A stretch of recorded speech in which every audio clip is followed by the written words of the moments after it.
Bloomberg Quint.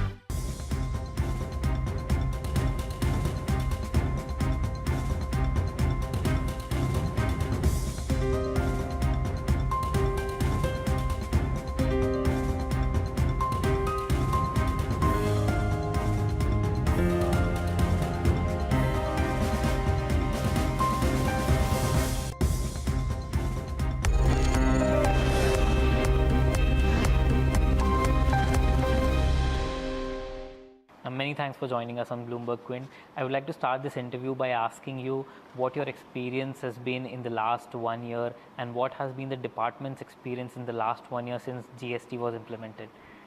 Well, let's just say that since I joined, which was 1st of April of last year as chairman of CBIC then and CBIC now, I walked into a very big challenge. And from word go, I knew 1st of July was a reality. I'm going to face it and there's lots to be done and the time is short. So yes, it was a race against time, and it was basically the first part that I had to do, which was good because I was member administration before I came here and I was involved in the reorganization of the department. So we reorganized our department so that we'll be able to provide the maximum trade facilitation, and that's the way we built ourselves. So the biggest challenge was to ensure that the rollout is as smooth as possible. Biggest challenges, many challenges, was doing presentations before the Honorable Prime Minister and trying to ensure that we stick to what was dreamt of as the reality of GST, and which we did try to do. And the government has described the rollout of GST as smooth, like you just said, but traders and taxpayers felt otherwise. So if you were given a chance, what would you like to change the way GST was implemented in the last 1 year? So if you were given an opportunity to change something, what would it be? Let me come back to the first part of your question, that yes, the government has said that it's been a smooth transition, which it was actually. The kind of things that you had, the problems that you had from the trade and industry, some were honestly genuine, and there were difficulties because the utilities were perhaps not available, or where available there was a struggle to file. So using the portal maybe was not so easy because people were not hands-on as yet. That comfort level had to be reached. Any amount of training of the officers, any amount of workshops done for the stakeholders and awareness programs, still always, people were not mentally ready. So that's the first thing. Second thing, trade or people are generally averse to change. So even I don't realize that this is a good thing for me, but I'm already mentally rejected it. So I think it's a lot of being mentally ready for it. And then of course, if you ask me the question, what would you do differently or what else would you do? Let's be frank that when you come into something, you plan it in a certain way. Till you walk the path, you don't feel those thorns. When you reach the end, you then realize. So if I have to say that what could have been changed, I'd say that if I roll back to 1st of July, it would just be the same. You have to walk the path, feel the pinch, get the feedback, see stakeholders and their difficulties, look at the state tax officers facing difficulties, look at your, your technology part, and when you put it all together, you walk the path, you felt it, and then therefore now you take the rectificatory method. That's not something that you would have seen if you had not crossed this path. Fair enough. And ma'am, GST was also supposed to curb evasion. So how do you think you fared on that front? I think we're going to fare very well, but because we consciously decided in the beginning that we should not go hammer and tongs with enforcement action, because it's only fair to industry to allow them to settle down and get used to this new system. We started our serious enforcement activity sometime in January or February, and it's been catching up faster. You would be aware that there have been some arrests, and that I think that would serve as a deterrent to others as well. And there has been misuse of the transitional credit. There has been clandestine removal. There has been evasion. There are so many factors that continue, and this is not a new phenomenon. Even pre-GST, there was evasion. So the question is how well you can block it. The view is that the GST system itself will help you and will ensure that there is less of that than there was before. Could you share some interesting insights with us when it comes to enforcement measures? Do you still think evasion is taking place, and if yes, how? See, that was evasion will possible? always take place because that's the way trade is built. Particularly those who were not in the fray earlier, who were actually not taxed at all, or who were taxed but were always evading, it would continue to want to do the same even now. So I think it's difficult to put a finger on exactly what kind of cases, but I would say that evaders will be evaders, whichever way you build it, they will try to beat the system. The question here is, are you one step ahead, and can you make sure that you nab them? Okay, And so I think are you one step ahead, ma'am? I would think my DG GST intelligence, and I'm sure the state authorities as well, are all, it's a question of time of how efficient you become in your enforcement activity. You have so much of data available now, so it's no longer, you're not relying like the olden days on human resources giving you some information. That still continues, but you've got a lot of valuable data which through analysis, and we have a DG analytics and risk management, which is actually tasked with this job of doing it. So I think this is just something which is work in progress. As you keep making these cases, you hone your skills and you get better and better. So, ma'am, can it be said that for the next year, the government's target would be more enforcement measures when it comes to catching or getting hold of evaders? Since initially you had gone slow because that was obviously the right thing to do. Let me not say that that would be like a target, but it is part of our job. We have an entire setup to do this. We have an intelligence wing to do it. We have an analytics wing that will supply information to help do it. So we have everything in place as far as the environment is concerned or the milieu is concerned for doing this.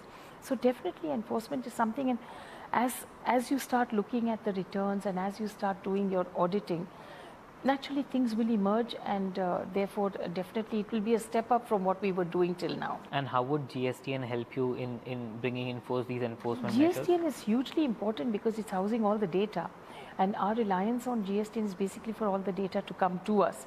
And using that and doing the analysis within the department will definitely produce results. One of the evasion measures that you would check evasion was the implementation of e-way bill mechanism. So how do you think e-way bill implementation has helped in checking evasion, and also how do you think e-way bill implementation has helped in increasing government's tax collections? Well, you know what the system was before. So the e-way bill is really a simplified way in which everything is going to move from place to place. It's a good control measure. The very fact that you have to file an e-way bill, the very fact that you can be checked anywhere, there's no check post anymore, so nobody's holding you back.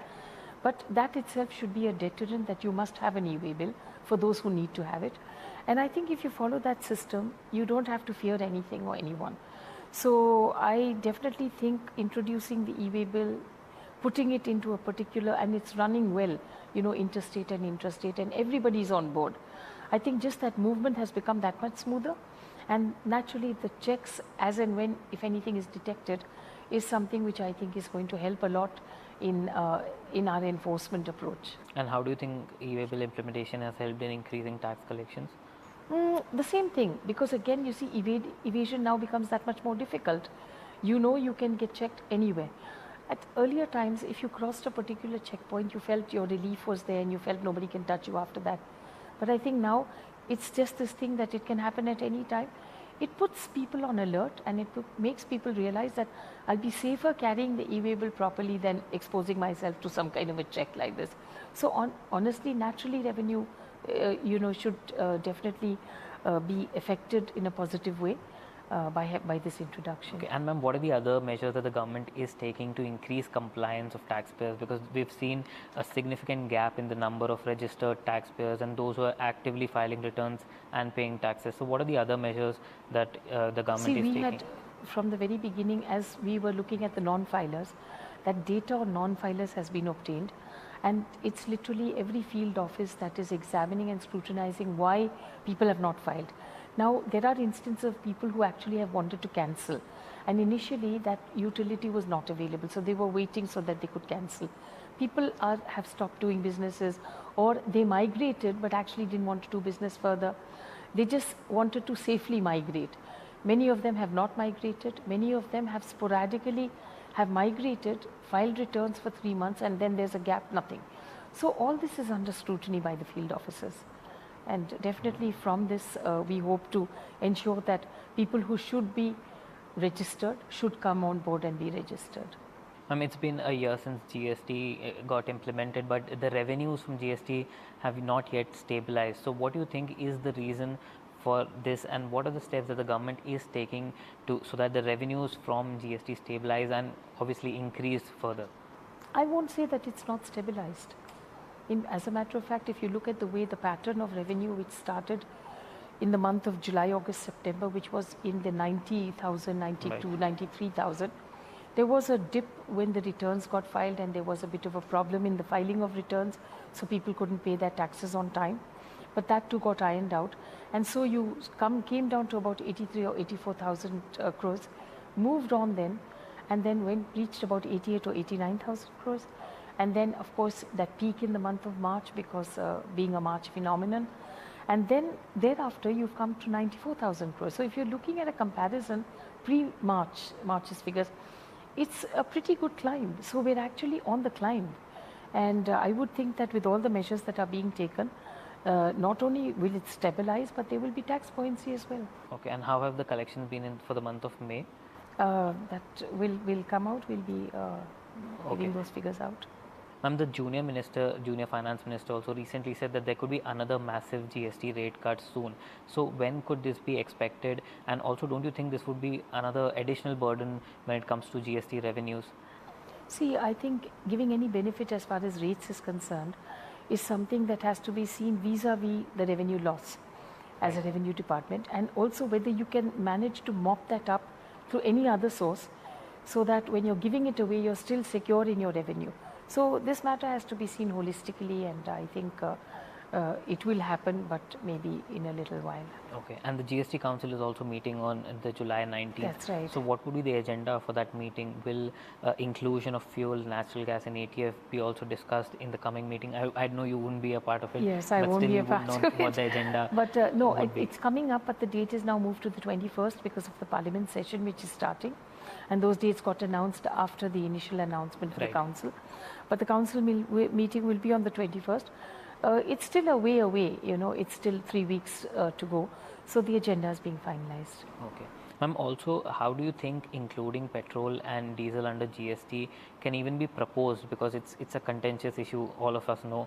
And how can it be even proposed, since keeping under consideration two factors, that the states and the centre do not lose out on revenue, and also that the consumers do not have to bear the entire burden of price increase? So how do you think this can be even proposed before the GST Council?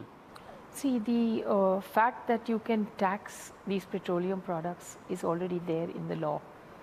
You have a specific section, in fact, for it in the Act. So the question is, what is the right time to bring it in? What you have to see it holistically in terms of its effect. So what will you lose? What will you gain? Because here you're looking at a lot of the entire picture, how it trickles down to the last consumer. So by introducing a GST on any of these petroleum products, and what is largely being asked of me is natural gas and ATF. So maybe for a start, that would be the area to look at. And then you look at the benefits that you could get, because that cascading effect will go, and there is a possibility of input tax credit being given. So in the overall picture, the price of your goods should be coming down. So it will be a good thing, but you need to look at it in terms of the revenue that you may, think that you may lose, and then are you going to gain that much eventually? So I think it has to be holistically seen. So first it will be natural gas and ATF, which will be brought under GST. I would think that would be the first ones to look at. Okay.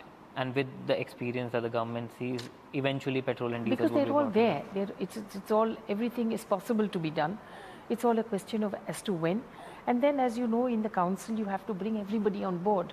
So everybody should be on board. And till now, we've had decisions by consensus. So one would be looking at a similar situation. Ma'am, is there already a proposal when it comes to including petrol and diesel under GST, like probably an inverted duty structure where you tax the inputs at a higher rate, then you bring down the tax on the final product? So are these proposals on the table currently?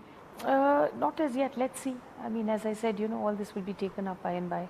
Okay. My last question, ma'am. The industry so it's been a year, and the industry is now challenging the tax benefits that it used to get in the pre-GST regime. There were some states which used to give tax incentives to industry. The recent cases of Dabur, where it has moved the Uttarakhand High Court challenging the input tax credit that it used to get in the state of Uttarakhand for products which are already there in the system prior to July 1. So what is the government's stand on this, and how can this be tackled according to you? At the moment, I wouldn't like to comment on it because there are many such things which are coming up. But I think, one has to look at it, as I said again, holistically. If pre-GST there was a particular scenario which is not carried over post-GST, the question here is whether there is any other benefit that has been given and therefore nothing more has to be given, or if it is pre-GST and we are talking only about the pre-GST era. In many cases, people have come up requesting for, a one-time exemption or some relief to bring them on par with what they were enjoying previously. I think it has to be seen on a case-to-case basis. Can this one-time exemption be given to One will have to select see. companies? One will have to see. Okay. I'll keep it at that, ma'am. Thank you so much for joining us. Thanks very much. Thank you.